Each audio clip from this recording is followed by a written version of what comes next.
recording on Thursday, April 6th, 2023 at 4:12 p.m. Eastern time. Guys, as always, if you want to support the podcast, click the little red button. That's locals. You can support the show in any way you want.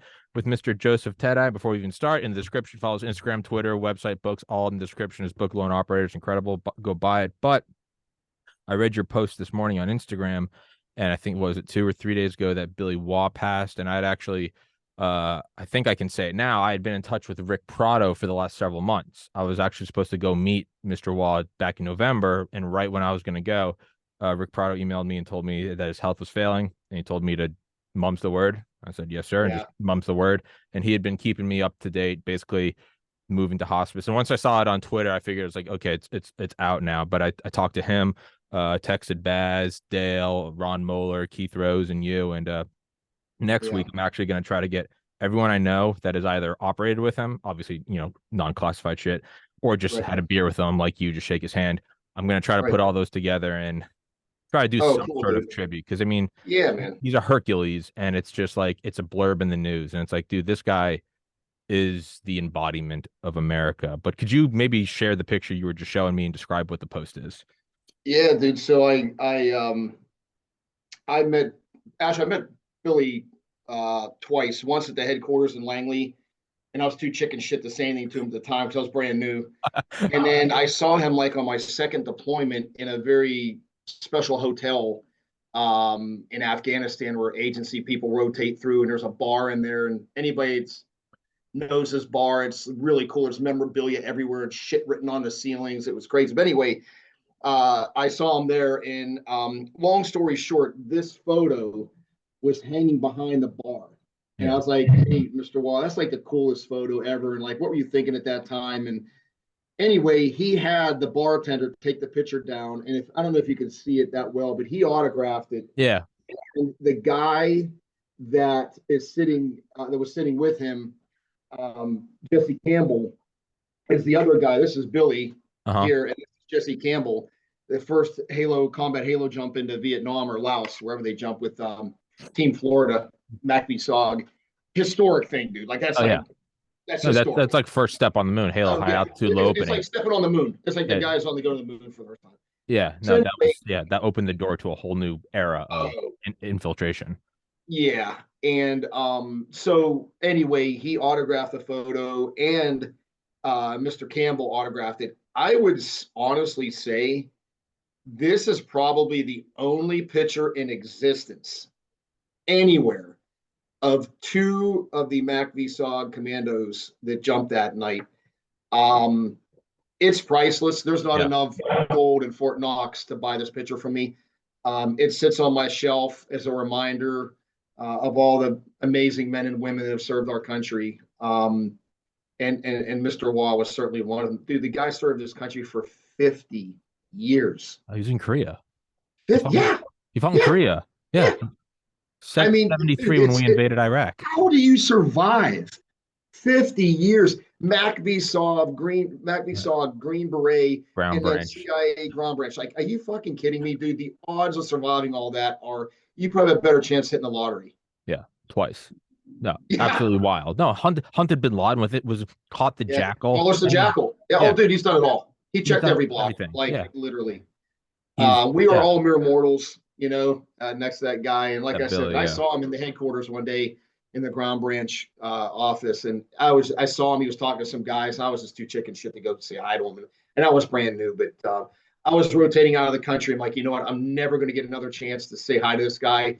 Yeah. Chance of bumping into him there at that place and that bar at that time was like, astronomical. But I sat down with him. I talked to him. He was very cordial, super cool, very humble, made me feel like I was talking to my uncle or something. You know Yeah. what I mean? Like, but anyway, yeah, yeah. I just, when I found out he passed, I actually started crying. Yeah. It's sad. And I didn't know Mr. Waugh personally on a personal basis. I didn't operate with him. I mean, he was in Ground Branch when I was there. He was in, if I'm not mistaken, Operation Jawbreaker. Mm-hmm. So anyway, but yeah, it's just, he lived to be 93, bless his heart, man. Yeah. He lived a very long life. And I know his family is so proud of him, Yeah. as all Americans should be, to have such an amazing fucking warrior, sacrificed 50 years of his life for you. And I talked to Rick Prado and you and everyone listening, and I mean, the guy's origin story alone is insane. I mean, was watching a movie as a kid, and they came in, turned it off, and said Pearl Harbor's been bombed. Saved some money, ran away from home, bought some boots, and tried to enlist in the Marines. And I think they were like, he was like He 14. was 16. Yeah, Oh he yeah, told me 16. about this. Yeah, He was called his 16 mom, and they're and the like, "Come get cops your kid." busted him or something. He said Yeah, he yeah. was telling me the cops busted him out and like let him go. He had to get on a bus or something. Yeah, yeah, he had to go take a It's bus back, awesome, and dude. yeah, like Yeah, the only law he broke was trying to enlist to go fucking kill Nazis, and like, yeah, and crazy, right? I talked to Brick Prado, and he was telling me back when it was maybe still up in the air that I was going to meet him. He was like, "You come on your best manners," and I was like, "Yes, sir."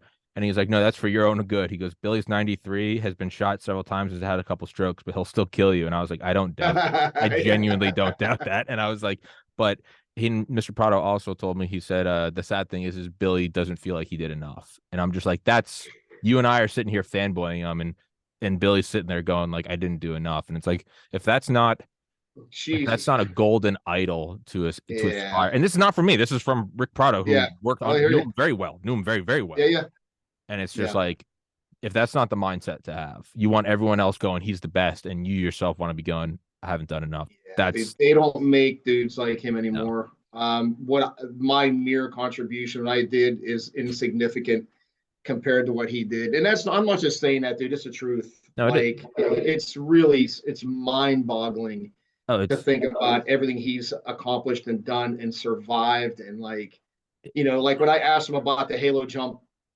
the first Halo jump, like he's like, yeah, we didn't have nods, we didn't have nav packages, blacked out DZ at night. yeah, Matter of fact, if I'm not mistaken, I think they lost a few guys jumping in. Like yeah. they were scattered all over the fucking place. So, dude, that takes elephant balls. Like it takes elephant balls to do with a nav package at night with nods. Yeah. Doing it with none of that shit, jump with the old para commander with a reserve on your chest where you got to flip over on your back to pull. I mean, And nothing. Annie Jacobson's book, Surprise Kill Vanish, which is all about the history of McAfee Sauk and kind of the metamorphosis into Ground Branch. And it details Billy Waugh's life. And they talk about like the first one he did. I think when it actually wasn't combat, I think it was back stateside or something, or maybe it was then, but they asked him like, how'd you know when to pull the chute? He goes, well, we were near a farm, and once you could make out the tractors, you knew to pull. And it's like, oh, you were eyeballing this shit. Oh my god, You were dude. eyeball. That's, There's the tractors, pull. that's scary. And then if that Yeah. wasn't enough, I think he was also and this is all in Annie Jacobson's book, is I think he was the first to do it with, what was it, green light or red light, where they have a little SATM, like a half kiloton nuke on the chest. Yeah, that was Operation Blue Light. It was Blue, Manpack nukes, yeah, and it was yeah. Of course that was a very classified program yeah, back in the day, but it was yeah Manpack nuke that they jumped in and about the size of a small trash can.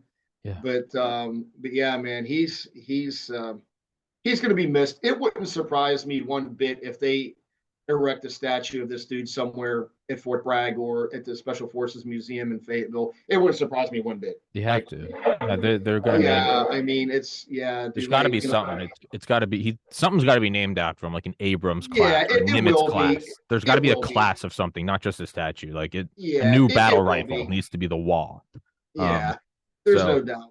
But so and dude, and today, what you and I are going to talk about, it kind of plays into this. Here's a guy who has sacrificed 50 years of his life for his country, and here we are, our country right now. tearing it Let's down. let's not even go down the fucking rabbit hole of that. But before we start this, I want people listening to hear what I'm about to say, and you need to listen good. This isn't about being in politics. This isn't about being a Democrat. This ain't about being a Republican or conservative or liberal. This is about one thing and one thing only, and that's our children. And Tom was kind enough to bring me on his show, and we've done plenty of shows together. But I told him about what happened to me, and he's like, "Oh, dude, we need to put this out there." So, and what I'm about to tell you guys happened within the week, and so just keep that in mind. So, I'll give you the backstory first, Tom. So, I live in a very small town in North Carolina, rural area. Um, my girlfriend's daughter goes to a school, an elementary school, 5 minutes down the road. And so after this last school shooting, I was like, you know what? I am going to do something. I am going to give back a little bit. So I went to the school principal. I don't want to mention his name. Great guy, infantry officer, was in Iraq, super proactive, loves his kids, understands the importance of security. I mean, we definitely see eye to eye. And I said, look, sir, um, I want to do a vulnerability assessment for you, for the school, for free. I'll come in, I'll do the entire thing. And I also want to teach a course to your staff about the OODA loop, color code of awareness, stress shock phenomena, the adrenaline dump, all this. So they understand, heaven forbid, if an active shooter came in, what they're going to be feeling, right? And so he's like, oh, that's fantastic. And so I kind of laid it all out onto him. And he's like, yeah, man, I just have to make one phone call. We should be good to go. No worries. So the next day, I get a call from him. And he says, hey, I need you to call Miss So-and-so. Her title is Director of School Safety and Security. So there are 23 schools in this school district and about 8,000 students. She's in charge of the safety and security for all of them. I said, okay, no worries.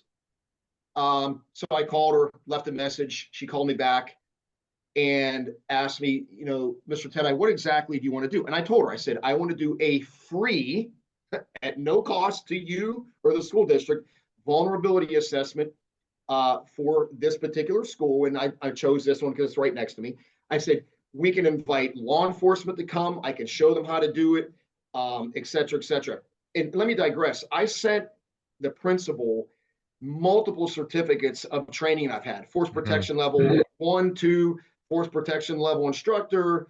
I went to a threat analysis vulnerability assessment course that Triple Canopy ran. So I've had formal schooling and I've done it for real. Yeah. I did it in Israel at the consulate. I did it in Afghanistan for a National Public Radio's compound. They flew me over there by myself in Kabul. So I've done these things for real. And I've got the schooling. So he actually sent her all these certificates. I said, did Mr. So-and-so send you my credentials? She said, yes, I have them.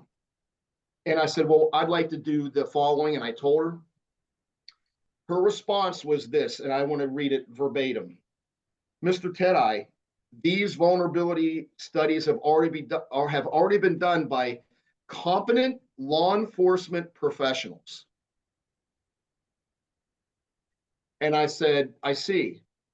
May I ask you a question?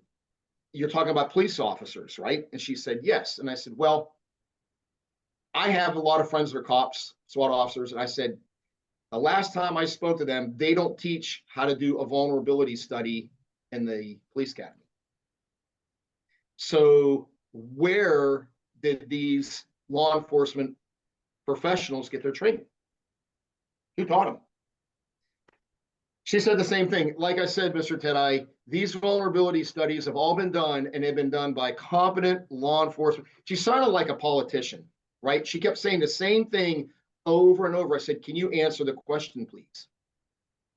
Crickets on the phone. I said, ma'am, do you understand the difference between a vulnerability assessment, a threat assessment, and a risk assessment? Because those are all three different products. They're all different, right? And didn't say a word. Nothing. She just didn't even respond. And I said, okay, let me move past that. You don't want me to do it. And I said, let me just say this. Imagine being, a principal to school, almost like going to get a second opinion from a doctor for free. What do you have to lose? Zero. And I told her, just so you know, I had a 30-minute conversation with the principal the other day, and just talking to him, I gave him a gold nugget for securing his school that he already implemented in one day and cost him $300. She didn't say a word. Nothing. So I said, fine. How about me teaching this course that I want to teach? I just told you about. She said, Mr. Teti, like I said, all of this training you are talking about is conducted by competent law enforcement professionals. She probably said that to me 7 times. I seen the conversation was going nowhere. I was getting pretty upset at that time because I'm trying to do the right thing. You know, I'm doing this for free. I'm taking my time. I want to give back to the community. Why wouldn't you do this? Right? She didn't give me an answer. So I called the principal back and I said, hey, I said, you can forget the vulnerability study. You forget the training. And he's like, what? And I'm like, yeah, Miss So-and-so basically put the kibosh on the whole thing. And he said, well, why? I said, because it's already been done. I said, let me ask you a question, sir. Have you had a vulnerability study assessment done on your school since you've been there? He said, yes, we have. And I said, oh, how long ago? He says, about 2 years ago. And I said, who did it? And he said, the safety officer at the school, which is a police officer. And I said, well, let me ask you a question. How many pages was it? I said, I'm going to ballpark it. If I were to do one for you, it's probably be about 20 to 25 pages. How many pages was it? 20? No. How many? 15, 10? No. Well, how many? He says, I think there was 2 pages. 2 pages for an entire school with multiple buildings, multiple doors, multiple windows. I mean, it'd be at least a 20-page report with photos and everything. And I said, are you talking about the same law enforcement professional that has been sitting in that room? When I came in, I had to wait about 30 minutes. He was sitting in a room on his phone. And when I left, he was sitting in that room on his phone with the cameras of the school, you know, with the television monitor, sitting unattended with all the external cameras, just sitting there unattended. I said, that person right there. He's like, yeah. I said, something is very wrong. Something is very wrong. And I said, this is unacceptable. And I told him that you need to take a very serious look at what's going on right now, because these kids are at risk. Yeah. The director of school safety and security, okay, not going to mention her name. And let me tell you something, I want to so bad, but out of professional courtesy, I'm not going to. I pulled up like her LinkedIn page and all these other things. And her background, Tom, she was a teacher. Then she became a principal. Then she was the director of school safety and security. Textbook Peter principle, which if y'all don't know what that is, that's basically when a person moves into a position of incompetence. She might have been a great teacher, a great principal, but she has no business holding a position like that with no formal training, no experience, no nothing. That'd be like if I was charged to teach the Q course because I do a good podcast. Like, and so Tom, here's what killed me is I have a principal who wants to be proactive, who wants me to do this. But because of one step above him, right? He says, Joe, I have a boss too. I have people. And I understand. yeah. You know, the superintendent and whatnot, but he goes, I just had to clear it with her.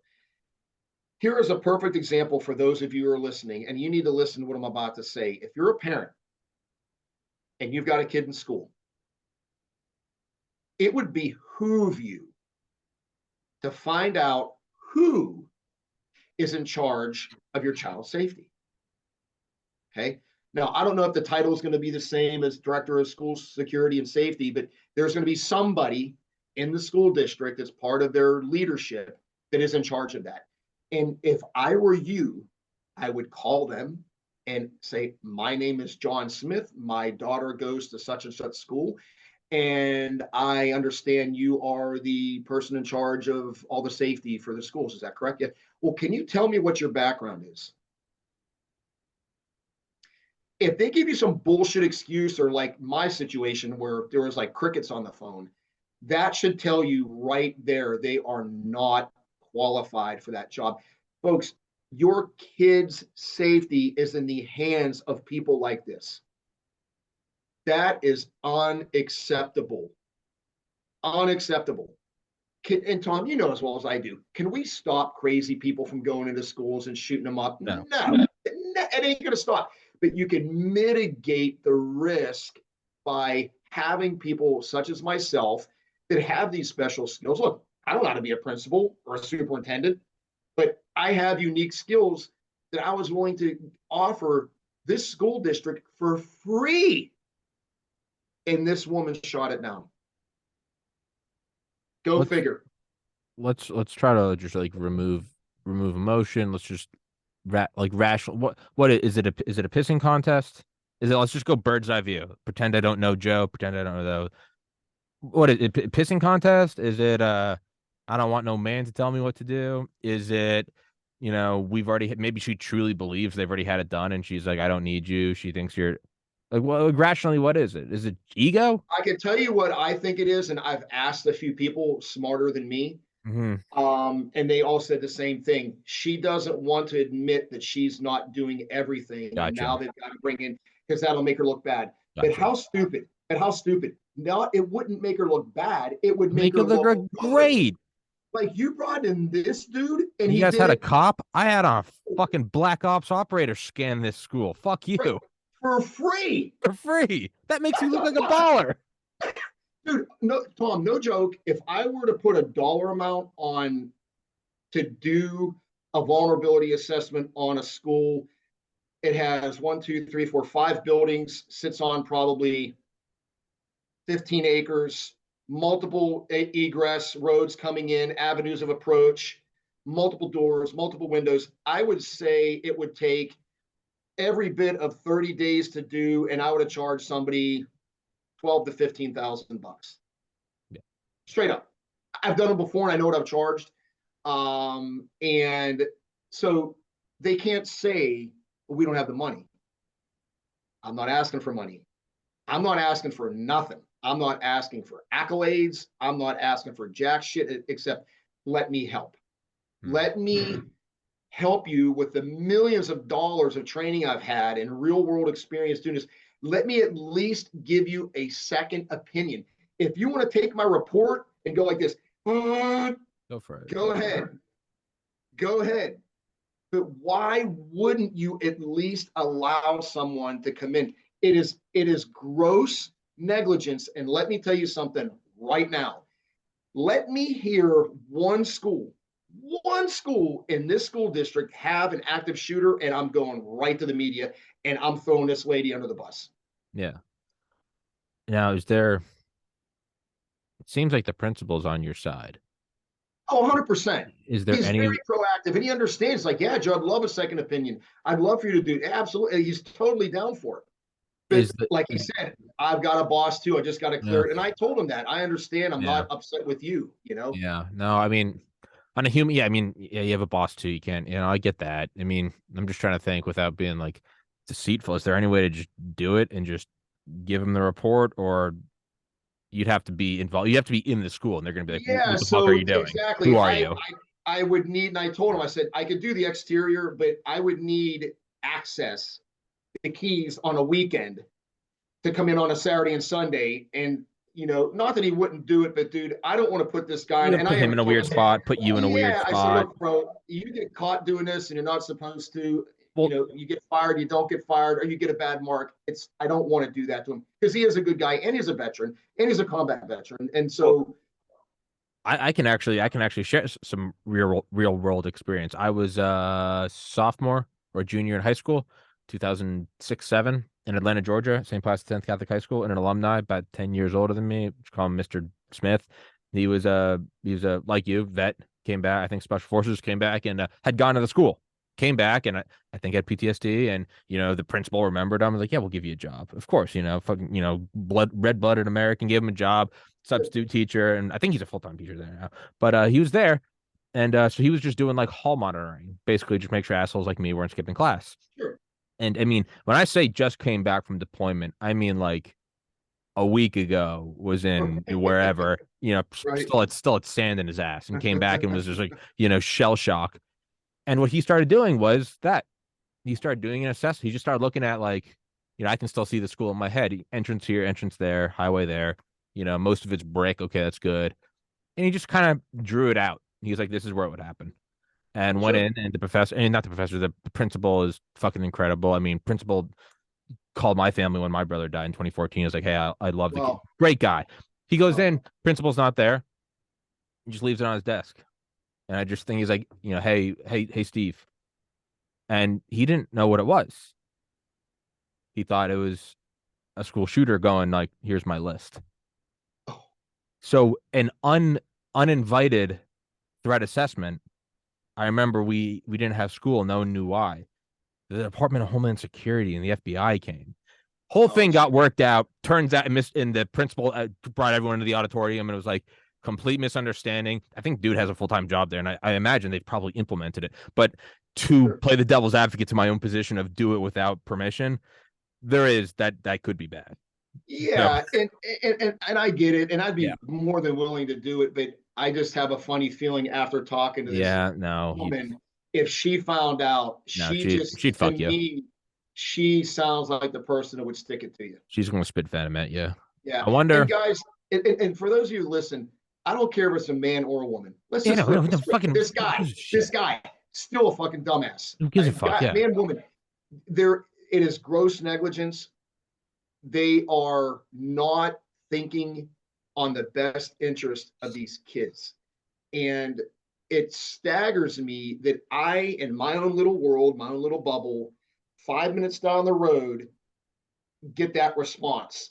My question and why this we're talking about this right now is, what's the response where you live? yeah. Who's in charge of your kid's safety? Who? Are they qualified? Are they myopic like this, or have a big ego, or go, I don't want any other information because I'm doing everything I can, and if I bring in somebody else, it's going to make me look Yeah. stupid. That's, That is the dumbest fucking excuse you could possibly come up with. I mean, I'm sure it's done already. I feel like there's probably a market for. I guess one thing I would just spitballing ideas is one, I wouldn't wait until there's something bad would happen. I would go to the media now and use that almost to tell her, hey, I'm going to go to the media. There's someone I love goes to the school. Number two, I would maybe go to a neighboring school and offer it, and maybe kind of in a less confrontational way. Maybe they'll reach out to the school and be like, hey, he did it. It's great. Take it. Right. Maybe that And I might thought help. about doing It might I help a thought little about more to doing hear that. it from like another principal or something. Yeah, I thought about doing that. And there's plenty of school districts around here. This is one of the smaller ones. It's Yeah. not, like I said, I think it's about 23 schools, 8,000 students ish. But Tom, I just thought, wow, this is like a one-off, and that's the response I got. Like, how many other people in those positions are going to I've give the done same that. response instead of saying, yeah, hey, Mr. Teti, why don't you come in? Like, if I would have been her, I'd have been like, look, that's pretty interesting. Why don't you come in? Let's sit down and talk about it. Kind of tell me how you want to do it, when you want to do it. Yeah. Do you have just get some? Didn't even get to that point. All I heard from her, she was like a parakeet. Yeah. Competent law enforcement professionals have done it. Like, really? Well, we can look at the difference in responses. I mean, let's look at Uvalde, and then let's look at Audrey Hale, who the transitioning person that shot up the. What was the difference? A couple guys with balls went in and neutralized the target Yeah, versus a dude, bunch of people standing around. they should use the last one as like a Training. learning slide at all the academies. Like, hey, listen to the guy. I mean, dude, there's so many things we can talk about. I mean, the guy was calm. He was taking his weapon out. Listen to the teacher. Yes, ma'am. He wasn't panicking. Mm. I think he'd been an officer for 4 years. They did all the right things. I mean, sure, I've heard people, oh, this guy, the one guy had his pistol pointing down. Yeah, he was. I'm talking about the guy, I believe his name was Officer Engelbert, Rex Engelbert, Sounds right. the guy that actually took the initial shots.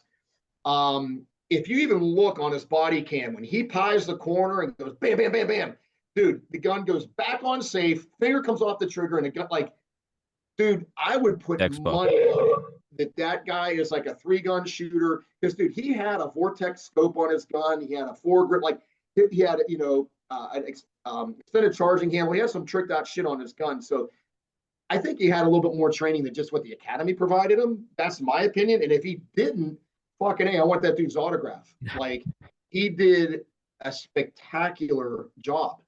Yeah. Maintain control. Even the one guy, if you ever watched the video, people were going, "What is he saying?"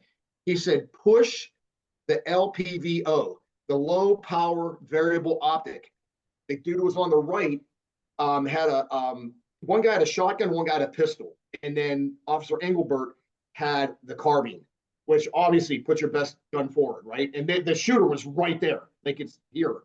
Um, and he said, "Push it." So basically, he was telling the guy, "Go," but they were talking very succinct. There was no screaming and yelling. Very short command. Like they did a really good job, man. And these were some young guys. Like these weren't dudes that have been on the, from what I understand, I think the one guy was an officer for 9 years. The other guy was an officer for 4 years, and Mr. Engel. So, you know, kudos to those guys. Kudos, man. Yeah. I mean, I wonder if the move is it's got to exist, but I mean, with your skills, I wonder if the move is to just start. You're a business guy. You started businesses. Just You know start what, dude? school. Start I school thought about assessment. I do. I have my tactical training company, but like I was so upset. Like I took it personally. Well, Like wow, like you didn't work even look work at from this. this. Use this as the this is a Yeah, launching point. This should be yeah. like I'm this like, should be the beginning speech you give in 10 years. Like, yeah, exactly. But I'm going to probably call a couple other school districts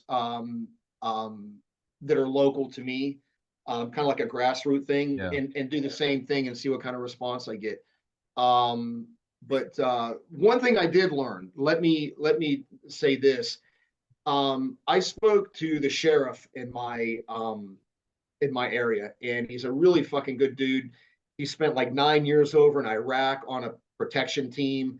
So as like a team leader, like so he's been there, done that kind of guy, right? He's been downrange, and I don't know if he's been in the military, but he's been exposed to high threat environments. And he actually said something because I wanted to help train the police department too on Mhm. this, on active shooter. And I didn't, well, I should have known this, but I didn't.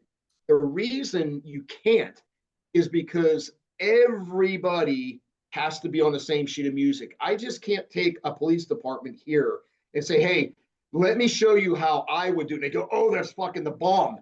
Yeah. And then another, then they have an active shooter event somewhere, and another They department all shows up. swarm "Oh, and that's not how we do it." So I'm like, okay, I get it. And that is actually the right way to do it. Everybody needs to be on the same sheet of paper, same SOP.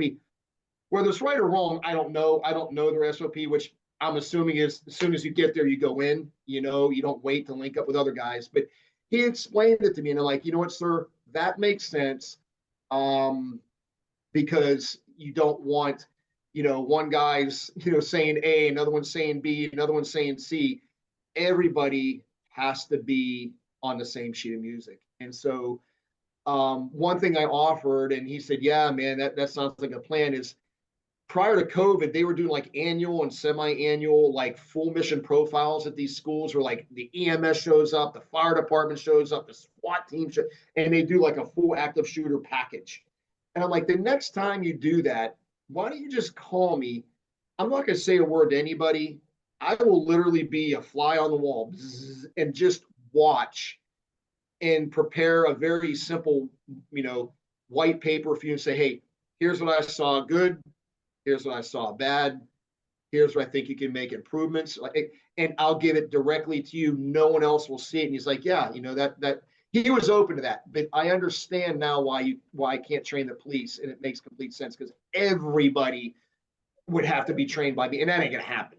yeah. So, but again, this isn't about the police. I have, I know the sheriff here, very competent guy, experienced, very forward looking. But this woman that is in charge of the safety of 8,000 students in 23 schools, um, absolutely, absolutely gross negligence at the highest level. And just, dude, completely gaffed me off, like dismissed me, um, almost disrespectfully, almost disrespectfully. And I was like, man, I wonder where else this is going on. And that's why I wanted to talk to you Yeah. people that were watching, like, hey, you might want to check and see who's in charge of your kid's safety. If you don't, shame on you. Yeah. I mean, it's, the one part of me is like, fuck this person, put them on blast, tell them you're going to the media. And another part of me is like, you keep all that on the bench as an option, but Right. maybe just try to go like the least resistance path first. Be like, all right, this person, although gross negligence, kind of sounds like an asshole. I think we can make one assumption that she too is probably for the safety of kids. It's a pretty broad generalization, right? Like you and I both like food and water. That's a pretty okay. There's the Venn diagram. Build from that point of nucleation and be like, okay, clearly there's job security or, ego or narcissism involved, whatever. Maybe the way through it is, I think, would be to do it at another school and then have someone that maybe she sees more eye to eye with, whether that's accurate or not, but just a fellow worker. And they go, hey, just do this, hey, it's great. And that might need to be what it is. Sure. And it's just, it sucks. It's a chip to your own ego because you want to be like, fuck this bitch. But I mean, if our main goal is the kid's safety, then we'll be like, all right, let's put everything in. There are other options. You can go full war mode. Right. Maybe but that's not me, right? I'm not, I have always maintained a very professional demeanor with people. I've never thrown people under the bus like that, even though this woman deserves it. I'm not going to do it to her. But yeah, I agree. I think you're absolutely right, Tom. Next week, I think I'm going to call one of the other school districts and see if I can get a hold of the same person. Because even if I go to a principal, they're still going to have to have a boss. The chain of command is still going to have to connect the dots. And so I'm going to just say, hey, look, here's my resume, here's my supporting documentation, here's 15 letters of recommendation, letters of like, can I help? Yeah. I'm at your service, that kind of thing. And see where I get. But yeah, I just think it's very important, again, for people that are listening. If you're a parent, I can tell you right now, I don't have kids of my own. My girlfriend has a 10-year-old daughter who's in 4th grade at this particular school. And it's very disconcerting, man, and what's real funny, Tom, is I did now that I remember, about a year ago, maybe not a year ago, 8 months ago, I did speak to another school in this school district, and I did speak to the principal and on the phone, and his exact words were, Mr. Teti, this school has been open for 40 years. We haven't even come close to having an incident like this. No one does until they do. I was like, oh my God. Really? That's your take on this whole thing? So again, you just have to be, again, as a concerned parent, I would be calling. And again, if they give you some tap dance bullshit, well, I can't discuss that. Give me a fucking break. It's not classified information. Where did you get your experience and training? Period. It's not if they go, as done by, they're tap dancing and they know damn well they're not qualified for that fucking job. And whoever put them in that position should be freaking axed at the same time. That's just plain stupid. I think what you do is you have, what is the ultimate goal? The ultimate goal is to it's like when you have a friend that's way too shit-faced. What's the ultimate goal? This is my friend. I love him. He's making an ass of himself. I need to get him home. The first thing you do is you go, hey, bro, let's get out. Let's go somewhere else. And if that doesn't work, you go, hey, man, let's go home. Let's go get fucked up there. If that doesn't work, you go, hey, dude, bro to bro, you kind of fucked up. I think we should maybe head. After that is when you're like, I'm about to put you in a headlock, because the end goal is ultimately like they are going home. Sure, there's just ways to go with that. So what's the end goal here? There is a more important end goal than ego and professional children's safety, and it's the safety of children. Safety. It ain't about me, dude. Let's not sugarcoat it. The ultimate goal is to not have children shot with a carbine. So ultimately, go about it professionally. But if it doesn't work, man, go to the media. Make a fucking issue about it, because it's far better to look like an over concerned dad, which you're not. You are an accurately concerned. But if they don't do it, go to fucking war. Let's not forget what the goal is. Yeah. Children getting shot. Yeah. Like, yeah. Yeah. If it could save one kid's life, I don't mind making myself look to be an asshole. yeah, I don't who gives a care. shit? Who gives a shit? Yeah, Yeah, whatever. You I can don't hate me all care. you want. Those kids are I don't fine. exactly. I don't care if you freaking piss on my picture. I don't care. If it will save the life of one child, you can hate me all you want. If I open up somebody's eyes, like, man, we might want to listen to this guy. Don't even hire me. Here, hire someone with my background. There's guys out there. Yeah. There's guys out there that can do this. I'm sure they'd be more than willing to help. Yeah. Right. And just like I said, I don't want money. I don't want accolades. I don't want nothing. I just want to contribute and give back this knowledge that I've been given and the experience I've been given. That's it. So That's it. there will be another school shooting. There's nothing, right? Oh, dude. No one in their right mind believes the last one was the last one. Okay. So what's going to happen when there's another one? There's going to be the same. There's going to be the same talking about gotta control it. How did we let this happen? And how can we? Right. This isn't an "I told you so" thing. This is just like a hey, let's maybe get on this. And yeah, man, what is it? Speak or walk softly or speak softly and carry a big stick. A big stick. Yeah. Go about it very diplomatically. Be like, I don't even fuck if it's me. I don't care who. But Yeah, ultimately, if they don't, go to war. Yeah. Embarrass them. Put them on Yeah. blast. And that's not me, but this is too important not to come out of my comfort zone and do that because you've known me for a long time. I'm just not that person. Yeah. But this is too serious. I think about my girlfriend's daughter and my girlfriend getting a call that her daughter was like. It just makes the blood drain out of me. Dude, it just I can't even comprehend it. Well, And it's the same thing when I reach out to a friend that I think is maybe in a little bit of mental trouble. As someone that's lost a sibling to suicide, have been to a funeral for my own brother, Sure. have seen my own family grieve. Sure. I go, you always go softly. You go, hey, bro, I just want to chat with you. And it like I was when I was depressed. You get a little, I don't fucking want to talk about it, dude. Right. I very start to quickly go, well, hey, man, I've already been to a funeral for one person that fucking killed himself, and I'm not about to like stand by your mom at her. You go to war, and then they go, because what's the ultimate end goal? I want you to be okay. So go in softly, exactly. But hey, you can hate me for the rest of your fucking life. Don't care. If I know I put you on the right track, we can never talk. I did my job. Exactly right. And Tom, I think that's very sound advice. I'm certainly going to take you up on it. I'm going to attempt maybe 2 more times, call 2 more school districts. If I get traction somewhere, great.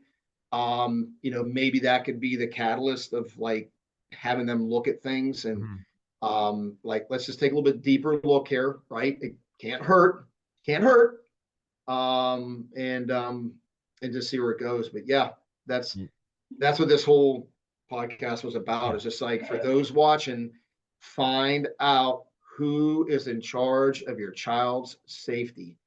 If you don't know their name and who they are and where they come from and what their background is and what they're doing, and something happens, if you can still look in the mirror, good on you. I couldn't, just like I said, I'll end on this note. I'm not trying to dish or knock down any law enforcement officer, but I have been in this school multiple times. And when you have to get buzzed in, and then you go into the office, there's a big desk. There's the TV screen with all the cameras, nobody watching it. You look over, here's another little room, 20 by 20 with a window.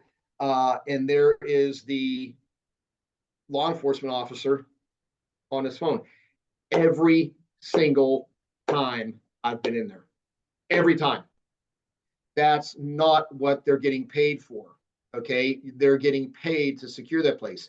Do rounds. And I'm sure he does. I'm not saying that he doesn't. But like, why isn't the monitor in front of you? Because the whole idea is you've got fucking cameras, and these people were driving in. That last girl had a freaking carbine slung, a pistol on her, and a Kel-Tec or whatever the hell that thing was.